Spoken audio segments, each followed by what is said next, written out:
Welcome back. तो friends, अभी का वीडियो है Amit Shah savage reply to Rajdeep Sardesai. Amit Shah thug life. चलो देखते हैं, मजेदार होगा। तो वीडियो शुरू करते हैं। पर वीडियो शुरू करने से पहले अगर आप चैनल पर नए हो और आपने अभी तक सब्सक्राइब नहीं किया है तो जल्दी से पहले सब्सक्राइब के बटन और बेल आइकन को क्लिक कर लो ताकि आपको हमारे सारे न्यू वीडियोस की नोटिफिकेशन मिल जाए जैसे हम अपलोड करें। अगर आपको वीडियो पसंद आता है प्लीज लाइक एंड शेयर। चलिए शुरू करते हैं। ये बताइए कि आपने जब नामांकन नरेंद्र भाई ने भरा वाराणसी में, आपने कहा कि अब देश में सुनामी है। आप वाकई मानते हैं कि देश में सुनामी है? जी, आप मानते हैं? क्योंकि सुनामी का अर्थ ये भी होता है कि सुनामी के बाद डिस्ट्रक्शन भी बहुत होता है। हाँ, तो और पार्टियों का होगा ही, क्योंकि अब तक आप वेव कह रहे थे, अब वेव के बाद आप सुनामी कहने लगे। हमारी विरोधी पार्टियों का होगा। देखिए, अब बड़ा नुकसान होगा। इतना जो कॉन्फिडेंस मैं आपके आवाज में आज देख रहा हूं, ये कहां से आपको आ रहा है? ये कॉन्फिडेंस पब्लिक में से आता है। क्योंकि आपके विरोधी कहते हैं, कई कहते हैं ये जो वेव है ये टेलीविजन स्टूडियो में मैन्युफैक्चर्ड वेव है। ये बीजेपी लगातार प्रचार करने के बाद ये एक मैन्युफैक्चर्ड वेव है, ये जनता की वेव नहीं है। आपने मैन्युफैक्चर किया है क्या? आप भी तो स्टूडियो में है। और ये इंडिया शाइनिंग नंबर 2 हो सकता है। चलिए, अब इस पर मैं क्या टिप्पणी करूं। मैं मानता हूं कि हम बहुत बड़े अंतर से चुनाव जीतने जा रहे हैं। 272 प्लस के टारगेट को हम अचीव करेंगे। 272 प्लस के टारगेट को अचीव करेंगे। और अगर नहीं करेंगे तो कोई प्लान बी है? अगर आप नहीं अचीव करते, अगर आप 220 या 200 पर आपकी गाड़ी रुकती है तो क्या आप नरेंद्र मोदी के जगह किसी और को प्रधानमंत्री के लिए दावेदार रख सकते हैं जो एक्सेप्टेबल हो सहयोगियों को? देखिए, सवाल ही नहीं है। मैं कहता हूं कि 272 प्लस ही आएंगे। प्लान बी सोचने का सवाल ही नहीं, कोई जगह ही। तो कोई प्लान बी नहीं है।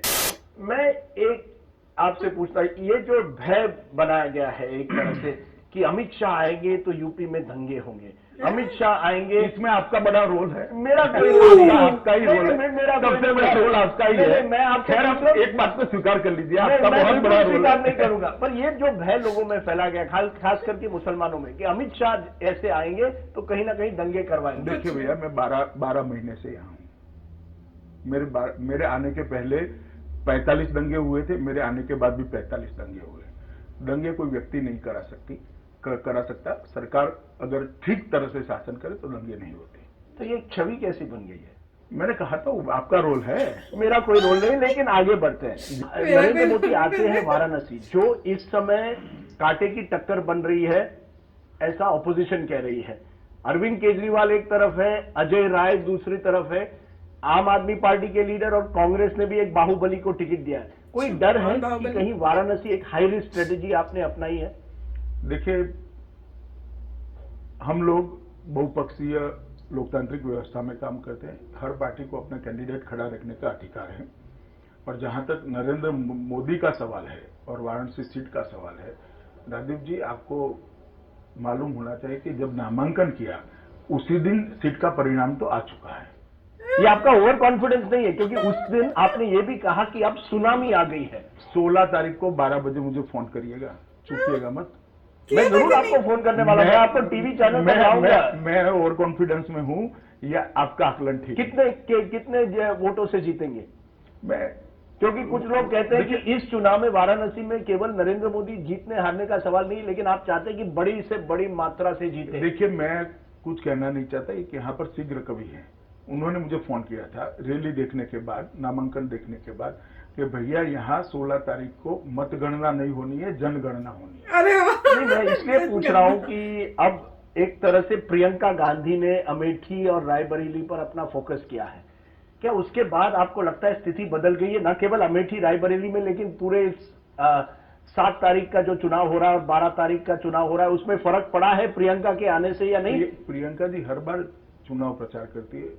गत विधानसभा में भी चुनाव प्रचार नहीं, वो कह रही है बीजेपी मुझसे, जब से मैं आई हूं बीजेपी चूहों की तरह अब दौड़ रही है। आप डरते हैं प्रियंका फैक्टर से?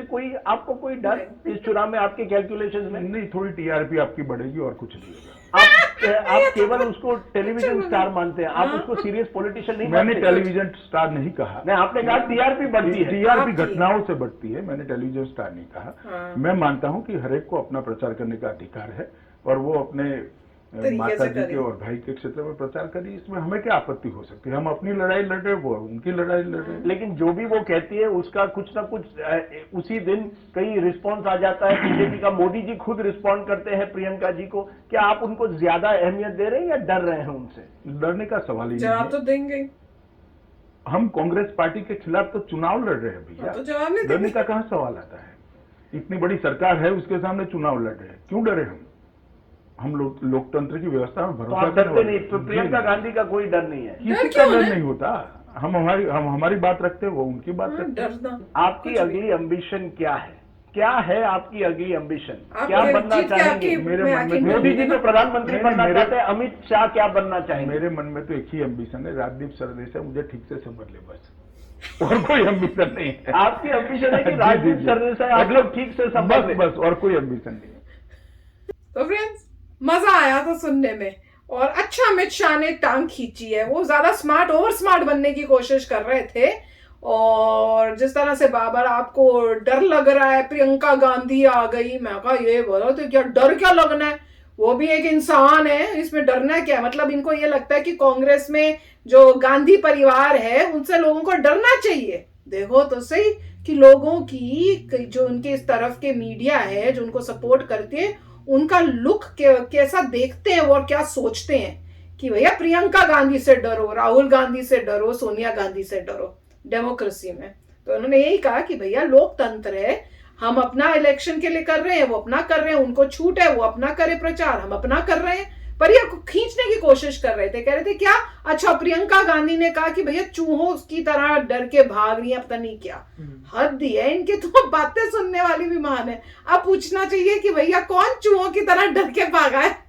पर ये अच्छा बोले थे कि भैया क्या बोले थे अमित शाह, ये बोले थे ना कि भैया मेरे तो बस ये जो है देसाई जो भी है, ये राजदीप सरदेसाई, ये मुझे ठीक तरह समझ ले, बस वही मेरे लिए बड़ा है। ऑब्वियसली तो अजीब अजीब बातें कर रहे थे, कोशिश कर रहे थे कि कुछ ऐसा बुलवा दूं कि जिससे मेरे को मसाला मिल जाए। तो वो कह रहे हैं कि भैया जो भी ये सब है आप टीआरपी के लिए कर रहे हो, तो वही है। तो उसको भी उल्टा बना के बोलने की कोशिश कर रहे थे, बड़े चालू थे, पर मजेदार था। अमित शाह ने अपना बहुत अच्छा, मतलब बात है कि कोई वो उकसाने की कोशिश की पर नहीं हुए, और बल्कि उनको बल्कि मैं तो कहूंगी उनको भी सीधा कर दिया। मजा आया था, बड़ा मजा। काफी अच्छा था। और देखिए ये वही रिपोर्टर हैं जो चाहते हैं किसी तरह से दूसरे को एजिटेट करें, दूसरे से कुछ बात निकलवाएं, बिल्कुल। कुछ बंदा गुस्से में कुछ बोल दे, क्योंकि क्वेश्चनिंग ऐसी होती है कि अगले बंदे को गुस्सा आ जाएगा कि क्या तुम इससे डरते हो, क्या तुम ये चूहे की तरह भागते हो।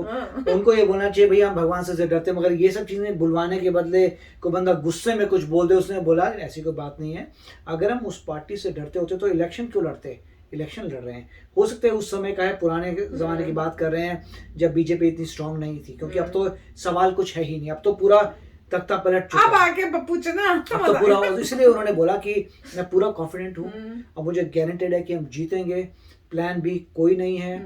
बार बार ये क्लियर किया, और ये बोला कि यहाँ पे हम आए हैं, मतलब जो भी वो बोल रहे हैं कि आपकी वजह से वहां दंगे होंगे, तो तुम ही उठा रहे हो सारी बातें, क्लियर कर दिया कि तुम ही हो जो ये बात लोगों को बोल रहे हो। और कौन बोल रहा है? तुम अभी बोल रहे हो तो तुम ही कर रहे हो, और टीआरपी की बात हो रही तो टीआरपी तो मिल रही है। और यही बोला कि मैं यहाँ पे सिर्फ आया हूँ तुम्हारे लिए, कि तुम मुझे समझ सको, और मेरा कोई पर्पस नहीं था। तो उन्होंने बहुत अच्छे तरीके से इनसे बात की है कि तुम जो क्लियर हो रहा है कि वो जो भाई साहब है वो इनके साथ बीजेपी से अलाइन नहीं है, ये क्लियर है, वो कांग्रेस के साथ है। तो जिस तरीके से वो पूछ रहे थे, ऑब्वियसली मिस्टर शाह को पता चल चुका है, और पहले से पता था कि भैया ये तो कांग्रेस वाला आदमी है, तो इसलिए इस तरीके से बात कर रहे थे कि मैं आऊंगा, तुम्हारे क्वेश्चन आंसर करूंगा, जिससे तुम हमें समझ पाओ कि हम कितने डिटरमिन्ड हैं, कितने पावरफुल हैं, कितने स्ट्रांग हैं। और लोगों ने फिर जीत कर क्लियर कर दिया कि भैया ये जो है पूरा डायनेस्टी वाला राज नहीं चलेगा, ये आजकल की नई इंडिया है। तो काफी अच्छा था, बिल्कुल मजा आ गया। और ऐसे इंटरव्यूज होने चाहिए, क्योंकि मजेदार जवाब देते हैं जो ज्यादा ओवर स्मार्ट बन रहे होते हैं। तो चलो फ्रेंड्स, चलते हैं, मिलेंगे नेक्स्ट वीडियो में बहुत ही जल्द। Till then take care and bye bye. तो अगर आप मेरे इस चैनल पे नए हो तो जल्दी से सब्सक्राइब के बटन को हिट करो और बेल आइकन को क्लिक करो, ताकि आपको मेरा जब नया वीडियो मैं लगाऊं आपको उसके बारे में जल्दी से पता चल जाए।